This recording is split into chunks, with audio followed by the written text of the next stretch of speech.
হযরত আবু ইদ্রিস খাওলানী রাদিয়াল্লাহু তাআলা আনহু থেকে বর্ণিত, তিনি বলেন, আমি হযরত মুআয ইবনে জাবাল রাদিয়াল্লাহু তাআলা আনহু এর নিকট গিয়ে তাকে সালাম দিলাম। অতঃপর বললাম, আল্লাহর শপথ, নিশ্চয় আমি আপনাকে আল্লাহর উদ্দেশ্যে ভালোবাসি। আমি বললাম, হ্যাঁ, আল্লাহর শপথ। তিনি আবার বললেন, আল্লাহর শপথ। আমি বললাম, হ্যাঁ, আল্লাহর শপথ। তিনি আবার বললেন, আল্লাহর শপথ।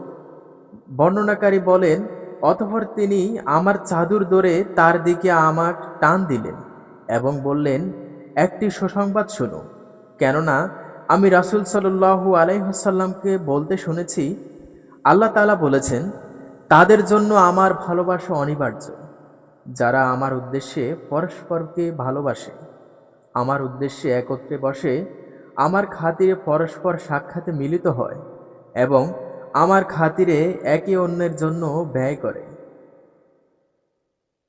মুয়াত্তা মালিক।